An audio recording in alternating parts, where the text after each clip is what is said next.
The East is a large and somewhat less known portion of Tolkien's lore, and while the men of the East are numerous and varied, the closest to a civilized empire that has been built by them is the Kingdom of Rhun. While less is known about them than the Western kingdoms, one name that stands out is Camels, the king whose corruption and transformation into one of the 9 Nazgul is what binds them to Sauron's service to this day.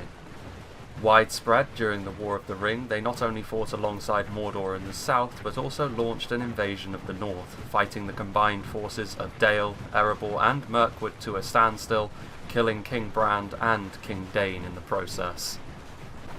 The first thing to note about Rhun is their sheer versatility. They are a jack of all trades in many ways. They have units that will fit most every situation. They do have a few gaps in their roster, but they are able to cover for these gaps very easily because of the variety of units they have available to them. And this is a real boon again for them, because if you're going into a match blind, Rhun are always going to have a potential army composition to pretty effectively deal with whatever kind of army you're facing, whether that's a mass orc rush, or whether that's a dwarven nuke box, or whether that's an elven missile heavy force. Rhun are going to have options to deal with that, where some factions would struggle pretty mightily. Rhun are going to have the unit types that will make that a little bit easier for you, and this is sort of, many people have come to the conclusion, myself included, that Rhun are one of the easier factions to play as in the current patch. Because of this, you're going to be able to build armies a little bit more easily than you would be able to with certain other factions. Not to say that they don't have their downfalls, but we will get into that in a moment. But in particular, one thing that I would say Rhun have in their favour when comparing them to the Western kingdoms of men is the amount of armour-piercing weaponry they have to hand. A lot of their units, a lot of their baseline units, they have halberds. Their quality mainline unit is also armour-piercing. They have several units. Obviously, a lot of their cavalry is lancers as well, which are armour-piercing off the charge. They have access to crossbows, they have access to javelins. A lot of weaponry that is going to be AP, which is going to be very useful against a large number of factions, and this makes a good deal of sense considering that their natural enemies are the men of Dale and the dwarves of Erebor, of course, and you're going to need a heavy armour-piercing corps to be able to deal with both of them efficiently enough. And this obviously can extend to the other kingdoms of men and to the orcs as well. Obviously, armour-piercing doesn't help in every situation, but the fact that Rhun have that versatility that I mentioned before really rounds them off into being quite a scary force to fight against. Just if you're armoured, it's going to be even more of a challenge to try and meet their front line head-on. And quantifying at a third strength was a little bit tricky, considering that I've already listed a jack of all trades as being one, which is kind of all-encompassing, but I will say that they are probably the most clear-cut example of a combination of the evil and good philosophies within the armies, in that they combine numbers and skill better than most. You can tell that they are an evil faction because they are able to swarm. They are going to be able to utilise quite a lot of numbers with their lower tier troops, but they also have the ability to field more quality than other evil factions might be able to, in a way that's more reminiscent of the Western kingdoms of men. And this is interesting for an evil faction because it gives you more options. A lot of the evil factions can sometimes be a bit guilty of being a little bit one-dimensional with regards to the kind of armies that they can bring, but this is not true for Rhun. In fact, Rhun may very well be the most versatile faction in the entire game as it stands. Arthedain might have something to say about that, but we'll get onto them at a later date. But yes, the combination of numbers that you would usually see from the orcs and skill that you would usually see from the Western kingdoms of men is good. It really does help Rhun. It makes it harder for you to make a mistake in terms of the army compositions, and a lot of battles can be decided on composition alone. In spite of me being extremely complimentary to Rhun thus far, they do have some gaps in their roster, and probably the most significant one is that they don't have access to any melee cavalry. Now, no melee cavalry is a pretty big weakness, and it's one that I've lambasted Gondor for in the past because it really does leave them feeling a little bit isolated. However, this is only no dedicated melee cavalry. Rhun do have access to a knight unit, which means they're not completely helpless when it comes to a horse-to-horse engagement, but also Rhun are able to cover this with their foot units. But if it does turn into a sheer fight of mobility, the lack of melee cavalry and the fact that Rhun's cavalry overall is maybe not the fastest other than their horse archers can leave you feeling a little bit isolated and a little bit hemmed in, but overall it's probably their most significant weakness. Now the second two weaknesses that I'm going to mention are ones that come with caveats, because obviously, again, being a jack of all trades, I was having to sort of look quite hard for weaknesses in Rhune's roster. One of which is that they don't have any dedicated pikemen. Now, this is at the moment a point of contention because the Loka-Gamprim at the moment do retain the reach of pikes, and of course the only real difference between pikes and halberds is the reach and AP difference, and a halberd with the reach of a pikeman brings back memories of the Edelond Halberdiers from 0.91, which hopefully we won't be seeing the return of anytime soon. But yes, there is going to be a hotfix coming soon which will fix that. So Rhun don't have any pikemen, so there might be an issue in terms of the sheer reach that your army has, which can potentially be a problem because Rhun, if they come forward in numbers, you don't want to get caught up on pikes for too long. But it is obviously something that Rhun can compensate for pretty easily. They do have the ranged firepower to deal with that. They can also go around these pikes if they need to with some of their more mobile units. But pikes are a pretty useful defensive tool a lot of the time, and while Rhun do have halberds, sometimes pikes are better for the situation at hand. So it is a gap in their roster, but it's not quite as significant as the lack of melee cavalry in my opinion. And now finally we have... This is a faction overview that I want to stand the test of time, and so I'm going to be listing a weakness that Rhun actually don't have yet, but apparently will be acquiring, as it were, because at the moment people have accused Rhun of being good at most everything and not really having enough in terms of weaknesses. But one thing that they apparently will be having inflicted upon them is that they will be less hardy in the future than other factions, and well, other equivalent factions from the Kingdoms of Men. And this essentially boils down to staying power.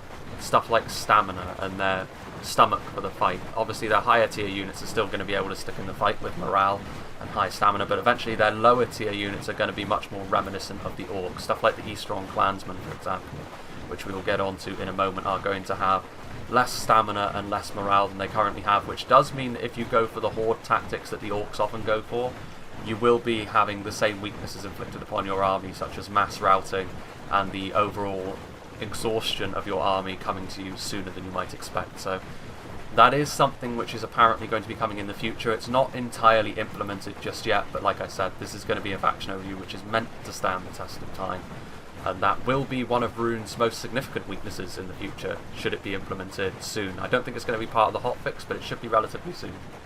But now we shall move on to the grassy plain and have a look at each individual unit, and Rhun have quite a few. And we start off with one of the perhaps most significant units in the runic roster, ironically, in the Eastron Clansmen, the Militia tier unit of Rhun. And one of the things that you can do with them is you can upgrade their armour. So here you have the standard Clansman model, which has been with us ever since vanilla 3rd Age. And over here we can see the upgraded model, where you can see the more runic style of helm, and they also have the sort of chest armour, the breastplate almost of this. Well, it's not really a breastplate, but it's more armoured than the standard variant. So you can upgrade their armour to make them more hardy. And having a look at some of their abilities, we can see one of the main things is obviously they have a huge amount of men in the unit. They have 203 men in the unit under normal circumstances on huge unit scaling, which is big. It's obviously very comparable to the orcs. And this means that you're going to be able to outnumber the militia units of some of the other Kingdoms of Men, and that's going to be pretty significant. And the other thing that they have in their favour in terms of their base stats is the fact that they have a higher attack than quite a lot of these other militia units. So for example, if we have a look at the Gondorian Ramus Ekor Garrison, which are another sword and board militia unit, so they're going to have higher attack for militia. The Eastron Clansmen have a higher attack than them even. An attack of 5 is not bad for a militia unit at all, particularly if you go for horde tactics. You can swarm over enemies pretty easily with the Eastron Clansmen. And as it stands, honestly, it's going to be hard. I'd be hard pressed not to bring them because they only cost 400 as well, so that's very cheap. You know, you can find cheaper units, of course. There are units that cost 350 for militia, but I really like the Eastron Clansmen. They tend to do the job very, very well. Of course, in the future they may have their stamina and their morale docked a little bit to sort of lessen the effectiveness of them a little bit, but for the time being I'd still bring them just because of their base attack being so high. And if you can keep them in the fight with nearby elite units which can encourage them and sort of help to shore up the line, things are going to go very well for you. And that, if that wasn't enough, you know, their defense is a little bit lower than some of the other militia units. Obviously spears are going to have higher defense in general, and the Gondorians also have a higher defense from their militia unit, but the numbers more than make up for that in my opinion. They can also make sharpened. They can also use sharpened stakes, I should say. And That offers a great deal of utility because one of Rhune's potential banana peels is the fact that they can be seen as a little less mobile than other factions with certain army compositions. So if you want to cover the backs and sides or even front of your army with stakes from your Eastron clansmen, that can also be used to pretty good effect. So if you want a noob box with Rhun, the Eastron clansman might be just what you need. And as a militia unit, of course, you can have 6 before the cost increases. And then the other sort of lower tier infantry unit that Rhun have available to them are the Eastron Warriors, the dual swordsmen, and they too have an upgrade model apparently. So here's the standard one, which again I believe has been with us unchanged since vanilla, and of course it's going to be the same story over here. The armour has been given a more metallic look, and they have the runic helm, which is obviously very indicative of the style of the Easterlings. The Easterlings, one of the best looking factions traditionally in my opinion. But they are probably the riskier pick. They are slightly more expensive. They cost 450 rather than just the base 400. They do have a higher attack, however, at 6. It is only a higher attack by 1, and they do take a pretty hefty defensive hit because they lose the shield. Now, as dual-wielding swordsmen, I believe that gives them a better defensive... that gives them a skill buff, I believe. That's how the developers worked it. So as long as they aren't being hit by arrows, they will actually be pretty difficult to take... Well, they will be more difficult for infantry to take down in a sustained fight potentially, but obviously against arrows they're going to be pretty woeful. They're going to be able to be shot down without too much of a fuss. So yeah, really that's the only thing to say about them, because they can't lay down stakes either. It is going to be a pretty risky pick. I mean, most of the time I probably wouldn't bring the Eastron Warriors unless I was going for an out-and-out rush where I needed just numbers for days. But you know, the attack of 6 again for a unit of this cost is not terrible. But the weakness to arrows may well prove to be a little bit too much of a downside for a lot of people. That looks almost like a ton for that second sword. Very weird design indeed.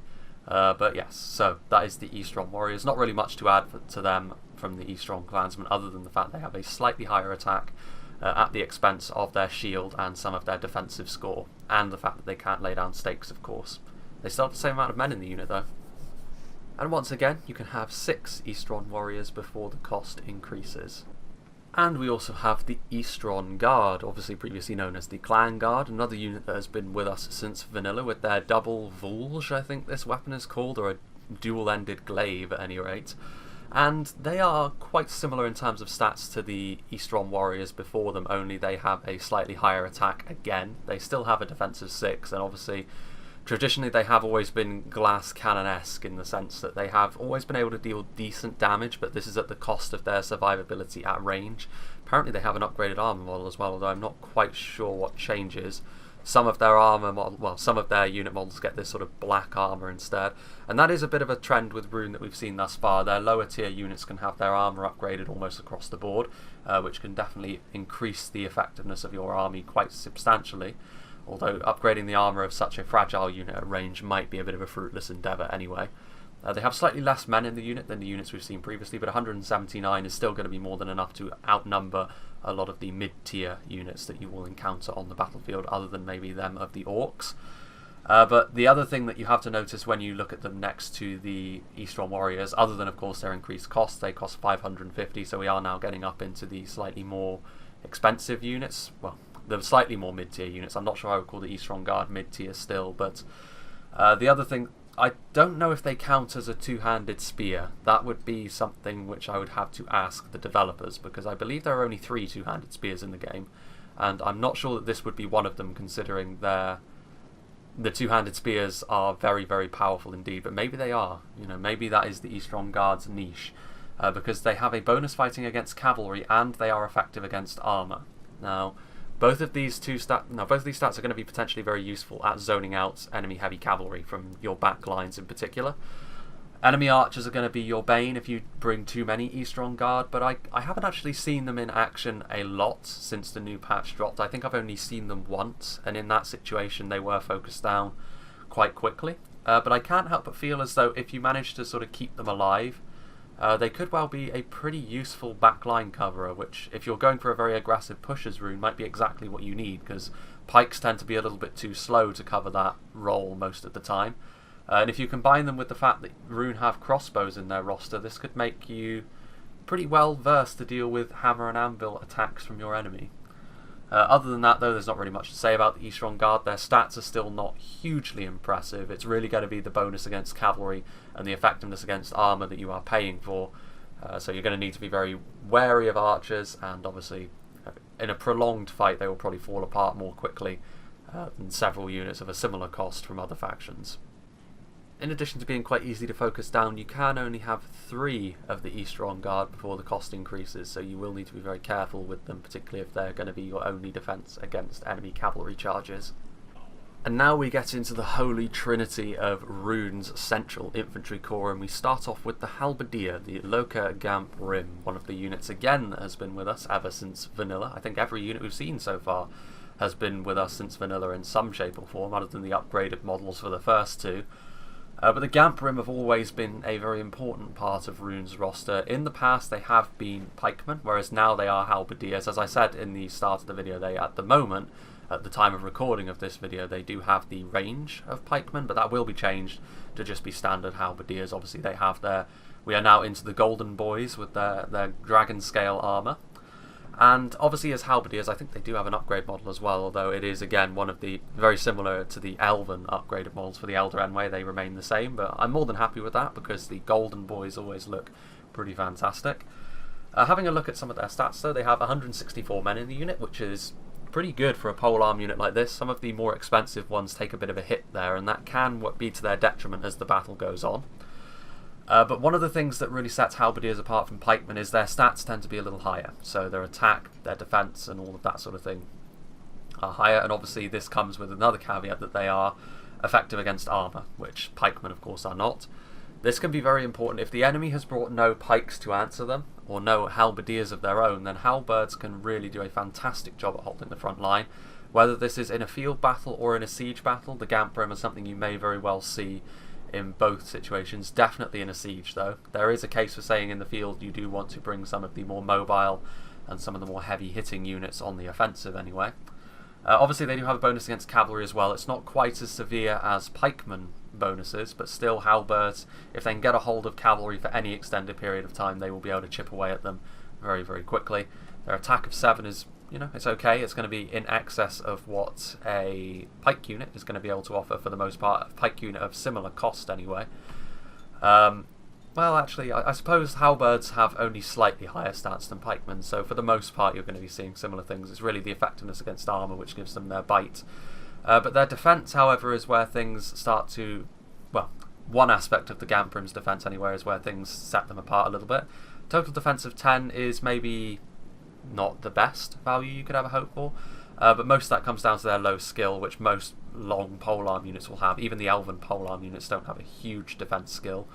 Their armour of 7 is pretty decent, and also they have a small shield bonus of 2, which for a unit like this, very few halberds and pike units have a shield bonus, and a shield bonus of 2 is not huge, but it can still help them. Against lower tier archers, the armour combined with the shield bonus can help them weather that storm a little bit better. Now obviously against most archers, the Rim is still going to take some pretty heavy losses if they're just out on their own, but just that margin for error that you're given, it's a nice little thing to have, and obviously at 650 it's definitely a worthwhile investment for you. It's not overly expensive, and the amount of damage they can do and the solidity that they give your line is definitely well worth it in my opinion.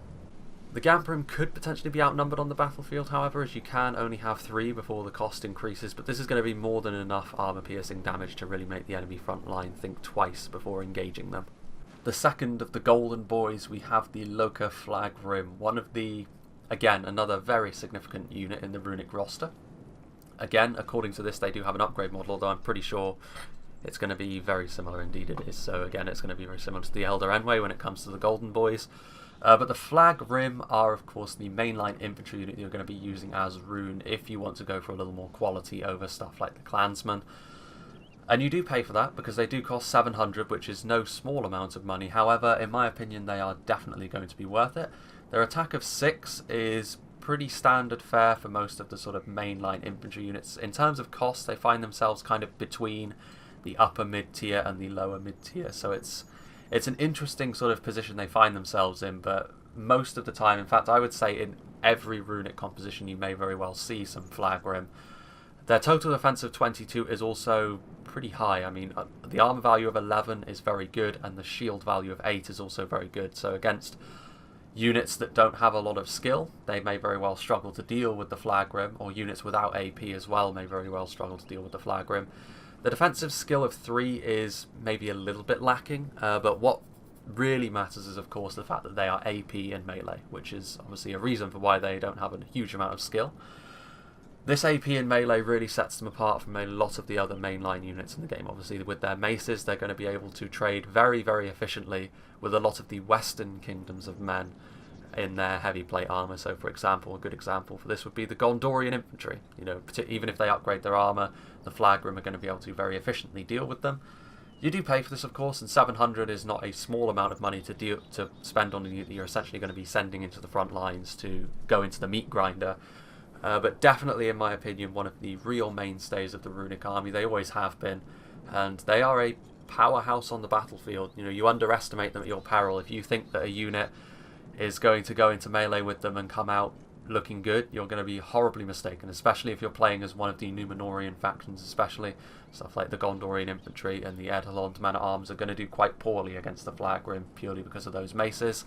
Obviously, there is a flip side to this. If you go up against a lightly armoured, highly skilled faction, in particular like the Elves of Linden, the Flag Rim will do significantly less well. But even so, I would say that the high defensive stats of the Flag Rim, particularly how they deal with arrows, means they even have a place against the Elves, potentially. But yeah, you know, you have to be very careful with how you deal with them. As a Runic player, however, you can't go far wrong with the Flag Rim most of the time. You can maybe overspend on getting too many of them against certain enemies, but even so, the bite that they offer you is going to be almost too good to pass up. The potential downside of the Flag Rim when you compare them to some of the other mainline infantry units is that you can only have 3 before the cost increases, but if you can back them up with Eastron Clansmen as well, the armor piercing damage and the numbers together can be a very, very potent combination indeed. And rounding off the Runic Golden Boy Trinity, we have the Locust Ion Ring, the upper mid-tier spears that the Easterlings can field. And they are the most expensive of the Loka units, which is, you may think, odd for a spear unit which doesn't have the AP nor the attacking prowess that the other two may have, because they do cost 800, which is quite a lot. It's going to be sort of cresting the area where stuff like the Black Swan Vanguard come into play. However, they are more than worth it. They do have less men in the unit as well, at 154 on Huge, and they have changed a little bit as well. They've lost their multiple HP and they've lost their armor piercing, as I've said. But, however, the effectiveness that Spearmen have gained and the importance that Spearmen have gained in 0.95 definitely make them tie the Runic line together really very, very well. And I have mentioned in battle replays in the past that the combination of the Scion Rim and the Flag Rim is very, very difficult to overcome, because they are very tough and they're going to be able to be effective against cavalry because of the spears. They've got the armor piercing of the Flag Rim. But speaking of the Scion Rim exclusively, of course, they can do shield wall like most spears can, so they have that mass, which means you can push through lines potentially with them. The bonus against cavalry as well.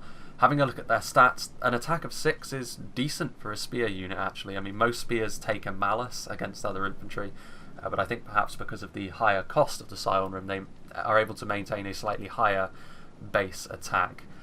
And of course their total defense is also where they come into play. I think this is exactly the same sort of stats as the Flag Rim defensively. They have an armor of 11, they have a shield value of 8 and a defensive skill of 3. And of course this, again, I think that the Scion Rim, they really tie your line together very, very well because of how difficult they are to kill, and the fact that they give your line a little bit more of a protection against cavalry. Obviously in a siege, things are going to be they're going to be invaluable in a siege in many ways, both on the offense and on the defense, because of the mass that they can offer you. A very, very tough unit to break down, and in conjunction with the Gamp Rim and the Flag Rim, it gives Rhun a very, very tough front line to defeat if you go infantry heavy and put the quality of your infantry, well, if you rate the quality of your infantry higher. Yeah, very, very, very strong, the Scion Rim. I mean, in terms of stats, you may look at them and think, well, would I not just get the Flag Rim? But I would disagree, because in practice, the Scion Rim have proven themselves to be a very, very tough unit indeed, and I can't see that changing anytime soon. In spite of the technical nerfs they've taken with the loss of their HP and their AP, the changes to Spearmen have more than benefited the Locust Ion Rim. As you may expect from a unit that costs 800, you can only have 2 Scion Rim before the cost increases, but this is going to be more than sufficient to really help round out your front line and make it very, very solid.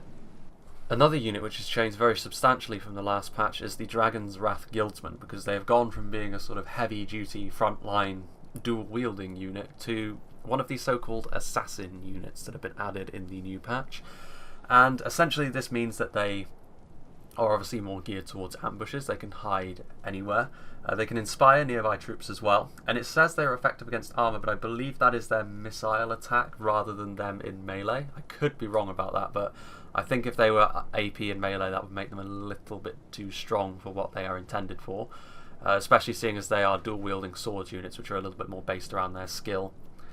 But having a look at their missile attack, they have a missile attack of 5, and this is essentially throwing daggers. And most of the time I've seen this be useful is when the enemy are charging towards them and don't realise they're there. The Dragon's Wrath Guildsmen will suddenly pop into view, and they will throw their daggers, which will not only damage the enemy unit before they reach the Guildsmen, but it will also disrupt their formation pretty heavily. And of course, if it being AP, it's going to be able to do pretty decent damage even to pretty heavily armoured Western Kingdoms of Men and Dwarven units which are bearing down on your line. If you have a look as well at the sort of dragon accents here on the unit models, that's really cool. But also in melee they are really very, very powerful. You know, a melee attack of 18 is very high, and also a total defense of 27 on a non-shielded unit is also very high. The armor of 9 is okay, but where they really, really shine is their defensive skill. A defensive skill of 18 is very high. It means you're going to be able to go toe-to-toe with most elves and come out pretty successfully, as long as you aren't being overrun. And that's where the Dragon's Wrath Guildsmen can find themselves in a bit of hot water, because they only have 74 men in the unit, and they do cost 900, and you can only have 1 before the cost increases. Now this does mean that they are somewhat of a niche unit, but it is certainly a unit I would consider using against the elves because of their high skill. It means they're going to be able to stand toe-to-toe with the elves in melee, and also those daggers are going to be able to do quite a nice amount of damage. It is going to be a unit which is, again, going to be, it has its purpose, but it's not going to be for every situation. It's going to be, particularly if you want to go for a heavy ambush style army, of which Rhun do have other units that can hide, you can build quite an effective ambush force as Rhun now, which plays into their jack of all trades philosophy. And now we come to the Camels Shadowguard, another unit which can hide anywhere, so another potential ambush unit for Rhun. You can have 2 of these guys before the cost increases, and there are 124 men in the unit, one huge, and they fill the role of being Rhun's only really dedicated shock infantry unit, which again could have been a potential gap in their weaknesses, but the Camels Shadowguard saved them from that. Their attack of 12 is okay, it's nothing overly special, but the base attack is augmented by the fact, of course, that they are effective against armour. I wouldn't call these sort of serrated weapons axes. I would suggest that they're halberds, but they wield them like axes, which is pretty cool to see. And as they are halberds, they also have the added utility of having a bonus against cavalry, which not every axe unit has now. So again, potentially the Camels Shadowguard, another reason why enemy cavalry might not be too eager to charge into your infantry headlong. Their total defense as well is somewhat interesting, because they have a total defense of 15, which is not huge on the face of it. The armor value of 7 is not terrible for a unit of this type, particularly when you see what kind of armour they are actually sporting. But their defensive skill of 8, I mean, again, in the past I've said that armour-piercing shock troops tend to have quite a low skill. So a skill of 8 is really not bad at all. Now, they do cost 750 each, so again, in a rather similar vein to the Dragon's Wrath Guildsmen before them, they are quite risky in certain situations, particularly if you bring both units of them. But if you wanted to go for a sort of strange ambush-heavy runic army, the Shadow Guard are pretty much indispensable, because they are the only dedicated, the fully dedicated melee unit that Rhun have, that can hide anyway. Obviously the Guildsmen have got a ranged attack, which I did actually mention was throwing daggers, but I think it might actually be Napatoon style projectiles based on what I've seen in the past. But nonetheless, they are not multiple HP either, so they are quite fragile, as is the case with quite a lot of the unshielded runic units. But definitely I've seen them used to pretty devastating effect in the current patch before, so while they may be one of the riskier elements of the runic army, they can certainly pay off in a big way. And finally we come to the daddy of them all, the Camels Chosen. And of course they are the most elite infantry unit that Rhun can field, the last infantry unit that we'll be having a look at here. And they only have 64 men in the unit, which of course is not a lot. They make up for this with their stats. Their attack of 12 is maybe not overly impressive, but they are a sword and board sort of general's bodyguard foot unit. Their total defense of 33 is where things get significantly better, of course, where they have an armor of 11, which is high, a defense skill of 14, which for a unit of its type is pretty impressive with those large waved scimitars, and a shield bonus of 8, which of course is going to make them more rigid against projectiles. But of course, as with most units of this type, the most significant thing is the fact that they are multiple HP. 2 hit points means they are going to be individually very tough to kill. I will, however, say that it's unlikely they will be as useful on a field battle to you as some of the other more expensive runic units. It's much more likely that you will see the Camels Chosen in a field battle a siege battle situation.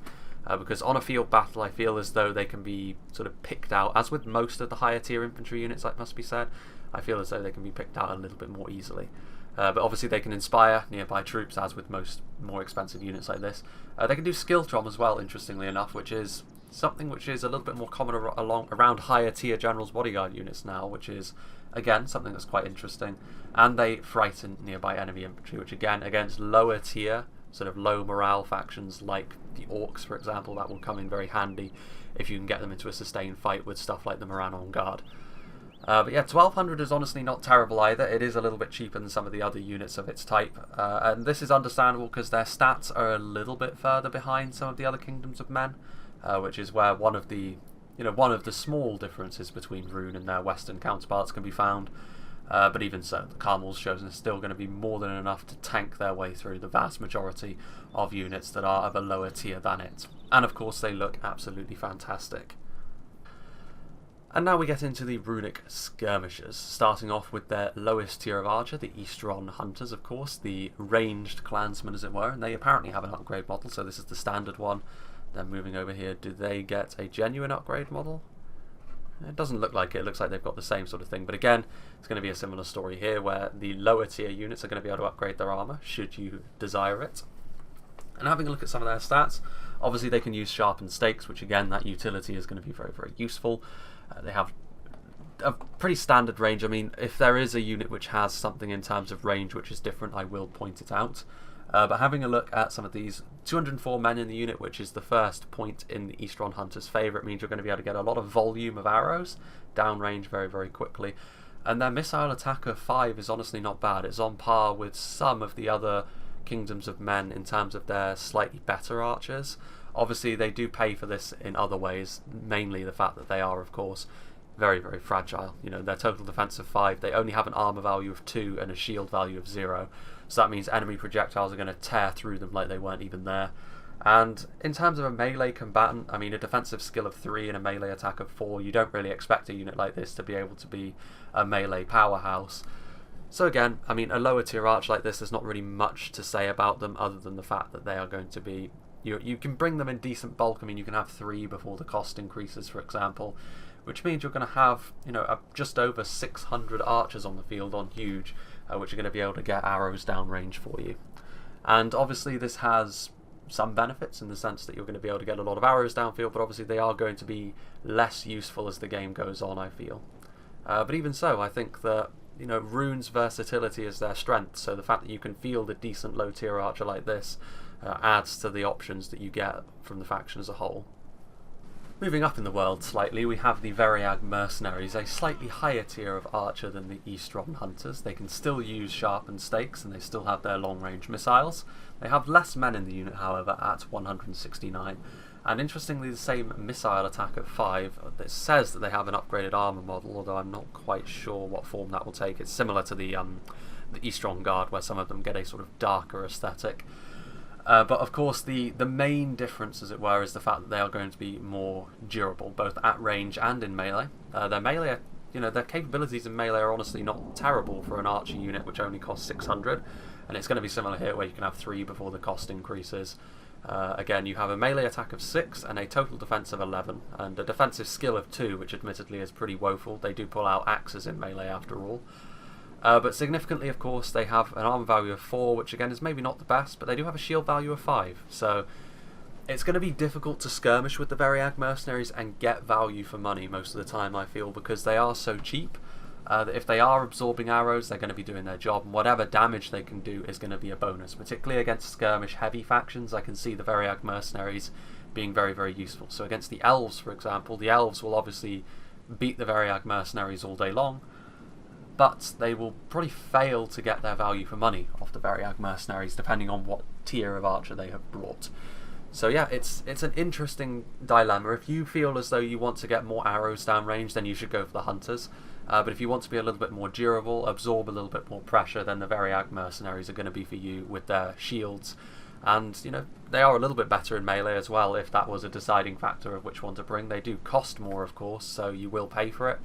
But even so, not a bad unit at all. I've seen them used quite a few times now, and I think that's more for the fact that people don't want to spend the money to bring the higher tier of archer. But we'll get into those right now.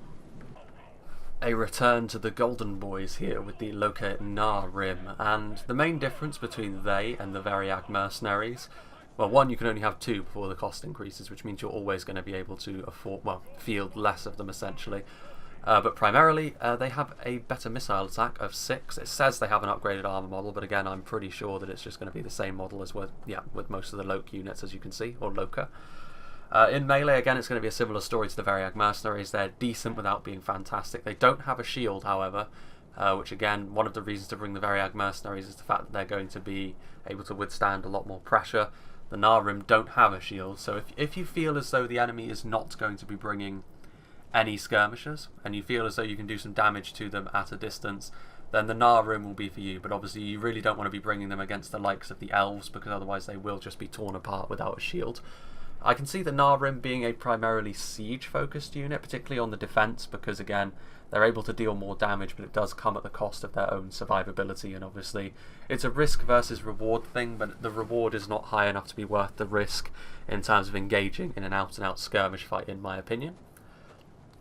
But yeah, obviously, you know, the Loka units are always going to be of decent quality, but the Narim are a little bit more niche than the infantry variants of the same name. So yeah, I mean, there's not really much else to say about them. They aren't multiple HP. Oh, they've just started firing. But yes, obviously the total defense. I mean, the defense skill of 6 is not bad at all, and the armor of 7, I mean, again, it is better than what we've seen before, but the shield really helps in a skirmish fight, and just having base armor doesn't tend to be enough, particularly against better archers, which the Narim will find themselves becoming the victims of if you decide to bring them against the likes of the Elves or, for example, the Men of Dale, their mortal nemesis.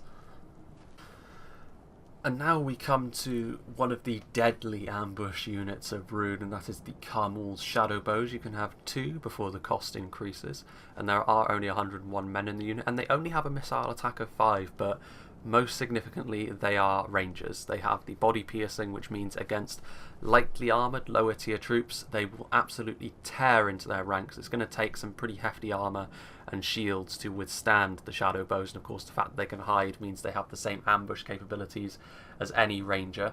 Having access to a ranger unit is also one of the things which give Rhun their jack of all trades sort of label that I gave them at the start. Having a total defense of 15, again, an armor of 7 is not bad at all for a ranger. I mean, I still would not want to skirmish enemy skirmishers with a ranger unit like this, but they will at least last a little bit longer under arrow fire than others, so you can potentially run them out of range without taking quite as much damage. And a defensive skill of 8, of course. In melee, they're not going to... Melee is not really the way they want to be honest. I mean, a melee attack of 7 and a defensive skill of 8 is not really huge. But you know, if you're able to use up all of their body-piercing projectiles, that's where the Camel Shadow Bows are going to be in their happy place, because you're potentially going to be able to get tons and tons of kills, especially in a siege. They may be almost invaluable for Rhun. But even on an open field, the potential for a nice ambush in combination with the Shadow Guard and with the Dragon's Wrath Guildsmen, something which I have actually done before, and it was very, very satisfying to see the Shadow Bows do their work. They were always a little bit lackluster in the previous patch, mainly because other units did what they did, only far, far better and for less cost. However, now that they have become a ranger, definitely something which will be worth taking as Rhun in some cases. Pretty expensive at 850, and again, there aren't many of them, so you do need to look after them, because when you bring rangers in bulk, they can potentially be what your entire strategy is based around. But even so, definitely a unit which I would rate very, very highly, because that body piercing is nasty. But yeah, that is actually the final archer unit that I think Rhun have, so we'll be moving on to their crossbows and their javelins. So yeah, the skirmish power of Rhun knows no bounds. And starting off with the javelins, we have the Balcoth Tribesmen. Now, they are the lower tier of javelin in the runic roster. They have 154 men in the unit. I believe you can only have 2 before the cost increases, otherwise javelins tend to spiral a little bit out of control. But having a look at some of their stats, they can use sharpened stakes, which again, Rhun are going to be able to deploy a lot of stakes if you bring a certain army, which means cavalry may very well find it very hard to get in and around their formation. They have a bonus fighting cavalry in melee, I believe, which is somewhat of an interesting thing, or that might be their projectiles. Again, that's a little bit of a sort of grey area, because I know some javelins do have a bonus against cavalry in melee, but the effectiveness against armour, of course. Dealing with cavalry at range is going to be something that javelins can certainly do, with the amount of stopping power they have. They are a lower tier javelin. A missile attack of 7 isn't one of the higher numbers that you will see from a javelin unit. However, the fact that they are an armor-piercing projectile means that they're going to be able to do quite a significant amount of damage up close.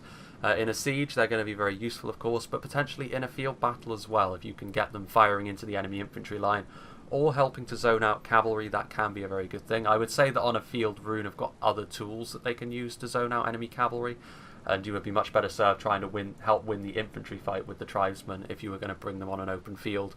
Apparently they have an upgraded armour model, which I'm not entirely sure changes an awful lot. Well, no, not really. Doesn't really change anything. But they do have a shield as well. A shield value of 5 is actually pretty decent. It means they're going to be able to withstand lower tier archer fire a little bit better than other javelins might. And javelins are always going to be targeted down by archers, because the amount of damage they can do very quickly is going to be quite... Even lower tier javelins like this and the Lake Town River Patrol of Dale, archers are going to be making a beeline for them, because javelins can dish out such a meaty amount of punishment so quickly.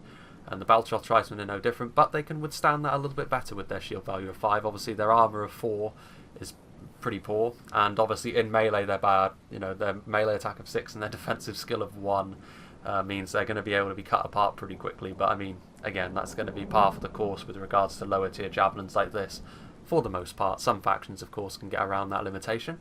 But yeah, definitely a worthwhile addition to the runic roster, one that has been here ever since vanilla, and one that will continue on into the future. And then we have the higher tier runic javelin, the Balcoth Sapphire Bladesmen, a much different beast entirely. They obviously have significantly less men in the unit at 54, but then things start to get a little bit more scary for whoever you're facing down with them, because in melee and at range they are a very potent tool indeed. Starting off with in melee, they have a melee attack of 25. I believe they pull out large waved two-handed scimitars in melee, which turns them into makeshift shock troops essentially, with their charge bonus of 12. Their total defense of 17 is maybe not the highest, but that comes from their lack of armour more than anything else at 4. Their defensive skill of 8 is okay without being too terrific. I mean, the Dragon's Wrath Guildsmen obviously have much more than that. But even so, they are primarily, of course, a shock troop when they run out of ammunition, so that's, or potentially before that even. But obviously another defensive feather in their cap is the fact that they do have a shield value of 5, but they also have 2 hit points. Now obviously there are only 54 of them, but the fact that they have 2 HP means I can see them being a very potent tool indeed in a siege. They can also hide anywhere, so again, as part of the big ambush that I mentioned previously that I've pulled off, the Balcoth Sapphire Bladesmen were at the centre of all that. It was definitely a very satisfying experience to see them destroy what remained of the enemy cav as they advanced out of the trees. And that is where they really set themselves apart from their lower tier brethren. They have a higher missile attack of 9. Obviously they still maintain the bonus against cavalry and the effectiveness against armour. They're just a better unit all round. They are risky, potentially. The fact that they can hide anywhere means they aren't as risky as I would otherwise say they are. But if you're going for a full ambush style approach, then I could definitely say bring them on an open field. Otherwise, I would suggest you probably leave them for a siege only, because if you sort of go for a much more traditional setup in terms of your army with a solid front line and everything, the Sapphire Bladesmen will find themselves the target of the enemy's fury very, very quickly, because they are capable of doing a large amount of damage to the armies that they are facing very, very quickly indeed. So yeah. Definitely a good unit though. I can see them having their uses. They're less risky than the high tier crossbow that Rhun have available to them at any rate. And speaking of the crossbows, let's get on to them right now. And of course this is a unit that can only have one before the cost increases naturally. Something that costs 1200 florins, that really speaks for itself. One of the runic units which really gives them that jack of all trades label that I gave them, in my opinion, is the Eastron Crossbowmen, because it gives Rhun such an effective way of zoning out enemy cavalry, whether it be fast movers or more heavy duty melee cavalry. It's one of the things which can really equalise the cav fight into Rhun's favour. And we'll move on to the runic cavalry later, but suffice to say that with the crossbowmen backing them up, it can be quite a scary proposition indeed as we move on. Apparently they have an upgraded armour model, which indeed they do. They have the upgraded clansman with the helm and the slightly more heavy-duty chest armour. But really there's not much to say about the Eastron Crossbowmen other than the fact obviously a missile attack of 10 that is armour piercing, going to be very, very good against enemy cavalry indeed. And other than that, obviously they're woeful in melee, and they're very bad at dealing with enemy skirmish fire as well. Of all of the crossbows in the game, this is probably the one which can be focused down by archer fire the most. Which is quite necessary in my opinion, considering how powerful Rhun would be if they had a crossbow unit as heavily armoured as, for example, Isenguards. But this is still one of the tools that Rhun can really use in their favour, and it's one of the reasons why I think Rhun are such a difficult force to break down. Because with crossbows at the centre of your advance, it's going to be very difficult for you to break it quickly with shock cavalry, because charging shock cavalry into a unit of crossbows clutches, there's not going to be many of your lancers left alive. But yeah, definitely it's almost entirely based around their missile damage. You can only have 2 before the cost increases. So if the enemy has gone archer heavy, they are undoubtedly going to be trying to destroy your crossbowmen as quickly as possible. Which is very easy to do with their lack of a shield and their very low armour and total defence values entirely. But 600 each, I can see at least one unit of Eastron Crossbowmen being brought in most runic compositions just as an insurance policy against enemy cavalry. And why not? I mean, it's definitely a tried and tested strategy. It's something which Cardolan relies upon quite heavily to deal with enemy cavalry. And Rhun, while their crossbows are not as durable, they still perform the same function. And they can team that with some pretty nasty cavalry of their own. So, yeah, I definitely like the Eastron Crossbowmen quite a bit. And then we come to ye old shotgun, the Dragon's Wrath Crossbowmen. Of course, in the previous patch, these guys developed a very fearsome reputation, and it's one that they do still largely have. They have only 49 men in the unit, of course, and then things start to get a little bit crazy. We have a melee attack of 18 and a total defense of 24. In terms of a melee infantry unit, they are still going to be pretty decent. They don't have a shield, however.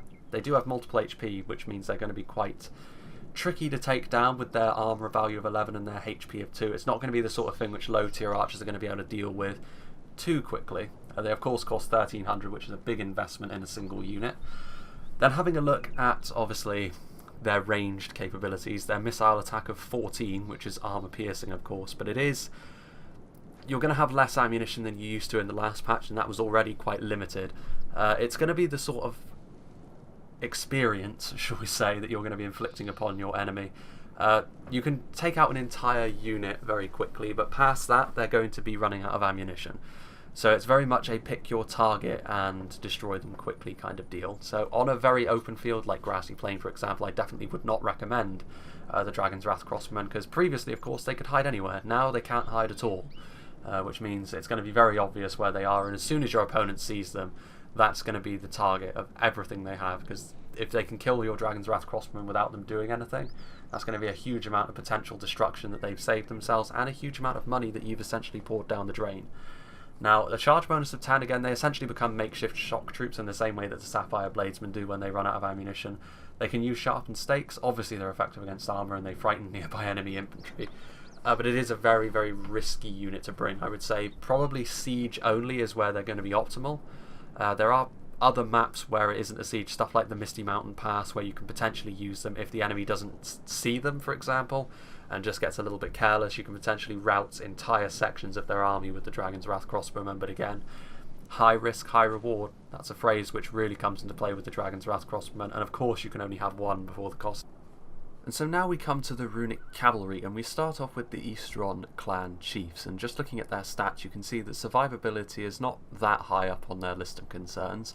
Their complete lack of a shield and their relatively low armour values means that even against more basic archers they're going to be pretty prone to being zoned out, or they will start to fall away quite quickly.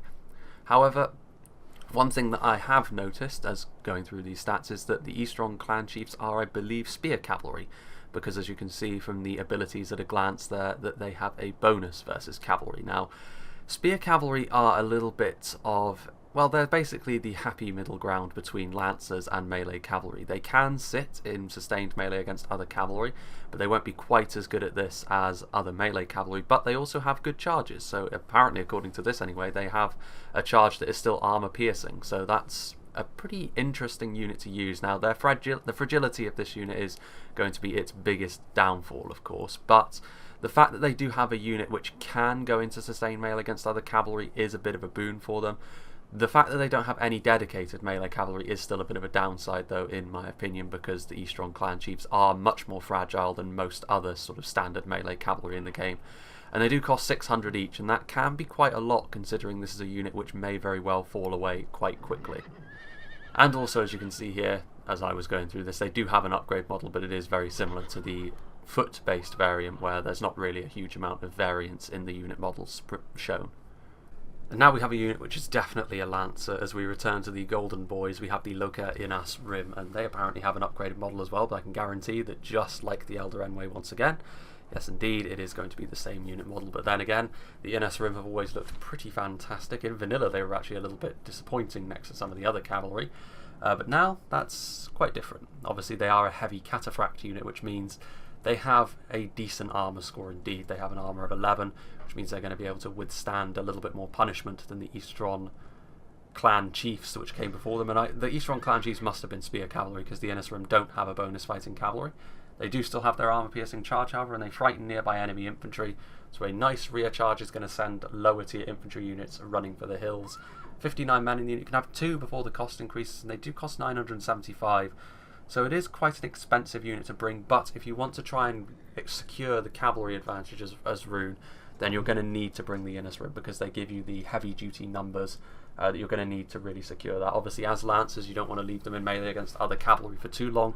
Stuff like wargs and enemy melee cavalries and stuff like the Swan Knights and the Earls of Dale are going to make quick work of the Ion Ring if you leave them hanging around for too long. And the Ion Ring aren't the fastest cavalry, I believe, either. As cataphracts, they are a little bit slower, but then again, the mass that you can use as cataphracts means you're going to be able to really carry the charge through the lines very nicely. A charge bonus of 15 is good as well. That's going to be equal to the Gwaith y Rochdor from Imladris. And obviously, again, the highest charge bonus I think of units in the game at the moment is 20. But 15 is still going to be very, very strong. And of course, you know, the Ion Ring are going to be carrying the runic banner with pride. You know, I've always loved the look of the Ion Ring in particular. I really love the golden horses. But yeah, as lancers, they don't have shields, which is a potential banana peel for them against higher tier infantry. The 3 armor piercing archers in the game could make a very good target of the Ion Ring. But as it is, definitely a very effective lancer, and provided you've got your cavalry micro down, the Ion Ring can do a lot of heavy lifting, as has been seen in the past. In the past, the Runic Bodyguard have looked exactly the same as the Ion Ring, only with slightly different stats, but now they are called the Dragon's Wrath Warlords, and they have been given a unit model all of their own. And they have a few differences, obviously, to the Ion Ring that they clearly have a lot of similarities to. One is that they have less men in the unit at 34. They also cost more to recruit at 1200, which means you can only have 1, of course. And obviously, well, in terms of they have a shield, that's one of the obvious things you can see by looking at them, which means they're going to be a lot more resilient to archers, which make a target of them a shield bonus of 8, makes their total defense jump way up to 30. In a sustained fight with other cavalry, however, they're still not going to be fantastic, and indeed, the closest analogous to a unit like this that I would say would probably be the Gondorian Gandalf's Retinue Bodyguard, because they do have a malus against other cavalry in melee, which means of units of a similar cost to themselves, you know, you might look at them and think they're knights, but they are not. They are multiple HP lancers, which means if you send them into melee against knights or melee cavalry, they're going to perform not fantastically. They are going to be... Oh my, the grass is lighting up because of a lightning strike. But yeah, they are going to not perform all that cost efficiently. Excuse me, I need to... Enough of this. There we go. I wasn't going to do this whole thing with white grass blinding us. But yes, obviously, as I was saying, the Dragon's Wrath Warlords, they're not at home when they're dealing with cavalry of a similar cost to themselves or against higher tier melee cavalry. Having said that, they will still perform quite well in melee against other cavalry, provided they're backed up. because of the fact that they have 2 hit points. And Rhun are able to do this, unlike Gondor. Gondor I've often lambasted for being very bad in a cav-to-cav engagement, whereas Rhun can enter a cav-to-cav engagement, and the Dragon's Wrath Warlords will be able to join in on that because of their 2 hit points.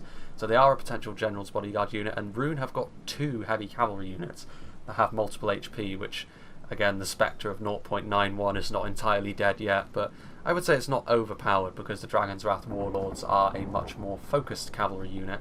They're definitely designed around being an infantry hunter. They frighten nearby enemy infantry, and with that large armor-piercing charge bonus of 15, they're going to be able to do a lot of heavy lifting. And they look fantastic, but again, I would suggest you'll only see the Dragon's Wrath Warlords in tandem with the other heavy cavalry unit, and that is the pride and joy of the Runic Cav line, and we'll get onto that right now.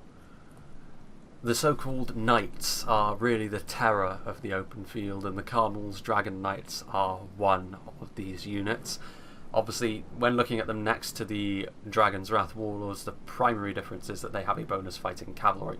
So that means in a sustained cav fight, the Dragon Knights, particularly if they're backed up by the fire from the clan Crossbowmen, things are going to go pretty well for Rhun for the most part. So Rhun are definitely not the sort of force where you want to throw your cavalry against them without thinking about it, because they can make you pay for that. Despite the fact they have no melee cavalry, you do still need to be careful around them, almost entirely because the Dragon Knights are going to be able to do quite a lot of damage to your line. Having a look at some of their abilities, of course, they have a charge bonus of 20, the highest that there is. I think they are just straight up better than the Dragon's Wrath Warlords, and they are, of course, multiple HP. You can only have one, of course, before the cost increases. They cost 1,300 florins. Very tough to take down. A defensive skill of 15 means that in a sustained melee with other cav, it's really going to take the best of the best to bring them down. I believe, talking about the Knights individually and sort of how they play off against one another is probably a matter for its own video, but I believe the Dragon Knights are probably the most balanced of all the Knights. They tend to have a little bit of everything. Total defense of 32 means they're going to be very difficult to focus down with archers. Low tier archers in particular are not really going to make a dent. It's going to take one of the AP archers to do some genuine damage. And having a look, obviously, an attack of 8, charge bonus of 20. They inspire nearby troops, as you would expect, looking as good as they do. Bonus fighting cavalry and an effective against armour. I believe that's only off the charge, however. They are not AP in melee. That designation belongs to only one knight in particular. And they, of course, frighten nearby enemy infantry. They can form wedge as well. Wedge is one of those formations like shooting circle where, in all my time playing Total War, I've never really seen it used to really good effect, because most people don't have their front line so paper thin that wedge could just crack right through it. But yes, the Dragon Knights are the scariest of the runic units on an open field, I think, because it's so difficult to bring them down. But yeah, I mean, it's definitely worth every penny. On an open field, the Knights are almost too good to not bring, and the Dragon Knights certainly tie the runic cavalry line together very, very well indeed. And as if all this wasn't enough, Rhun also have a horse archer available for them to pick, and this is the mounted variant of the Variag Mercenaries, the Variag Mercenary Riders. They can form shooting circle as well, amusingly. Now, obviously, as a horse archer, they aren't going to be able to go toe-to-toe with the likes of Khand or Rohan or Arthur Dane, but just the fact that they do have these horse archers is a boon for them, because it means they are going to have this very mobile sort of skirmisher unit which can potentially do a lot of damage to people like the elves, for example. And again, a rush that is supplemented by horse archers is something which is potentially quite powerful. I think they have an upgraded unit model, but again, I think it's just, indeed, some of them have black shirts, which is apparently the upgraded model. But yes, obviously, there's not really much to say about this because it is just a lower tier horse archer. They have the same missile attack as the foot-bound variant, and the same shield bonus as well at 5. But of course, there are less of them. This is the price you pay for the manoeuvrability of horse archers.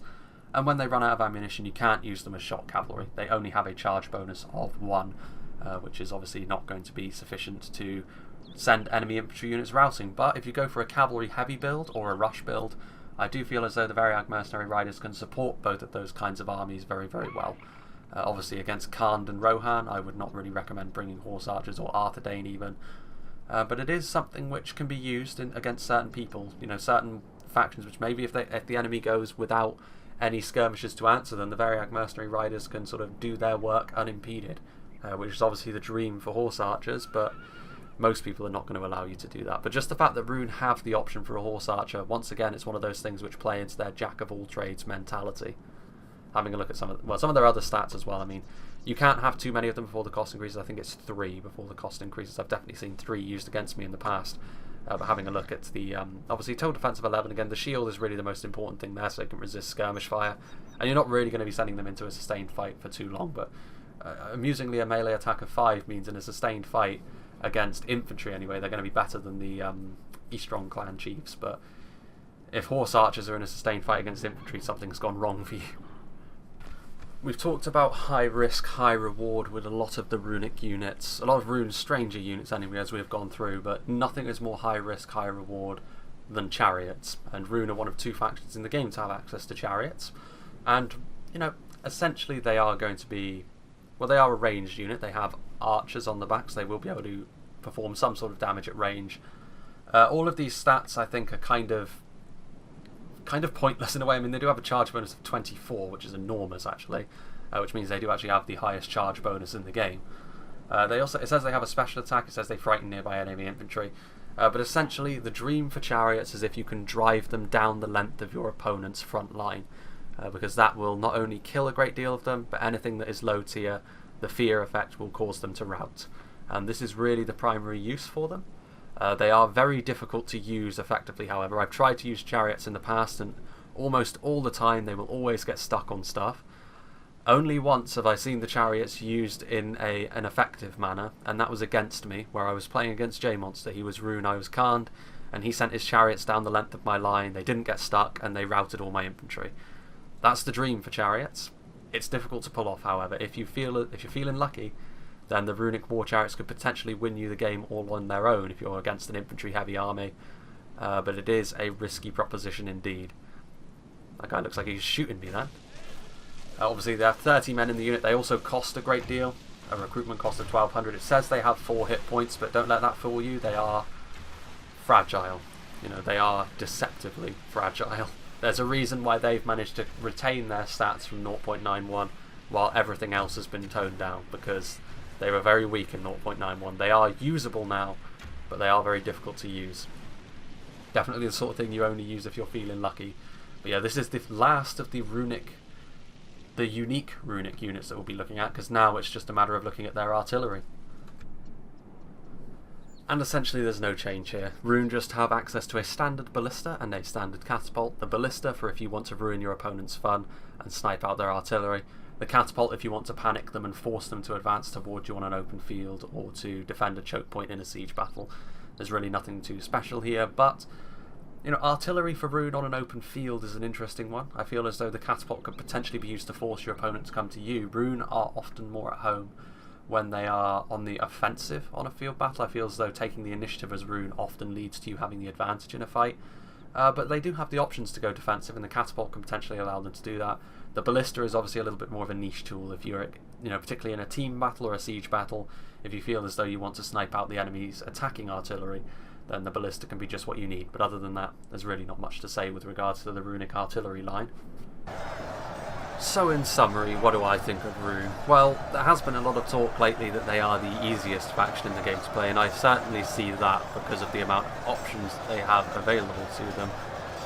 But I wouldn't say they're overpowered as such. I would say that their ability to pick a good army no matter the situation is slightly easier, and of course when it comes to total war, often the army pick can be half the battle. I mean, obviously skill does come into it, but sometimes you've picked an army where if you're up against an opponent of a certain skill level, you won't really stand too much of a chance if they don't make any mistakes. Rhun have always been one of my favourite factions stylistically, and I will say that when the patch comes out to sort of make the Gamp for him a little bit less like armour-piercing pikes, and when the runic lower tier units are made a little bit less hardy, that'll be where Rhun will probably be quite comfortable. I will say that they are not without their weaknesses, certainly, but I feel as though quite a lot of the battle with Rhun is, because you have so much in the way of options, it's knowing your enemy, you know, knowing what the other factions are good at, and knowing which one of your vast array of units is going to be good for the situation. And you know, that's a potentially neat challenge to have in many ways. Regardless, I hope you found this informative, and in the description below there will be a straw poll with the list of factions on it, and you can vote for the one you want me to do next. And next up it will be one of the orcs, so Mordor, the Misty Mountains, Gundabad or Isengard. will be the next faction to get this treatment. So yeah, as I said, I hope you found this informative, and I hope you have luck trying to help the Golden Dragon spread its wings.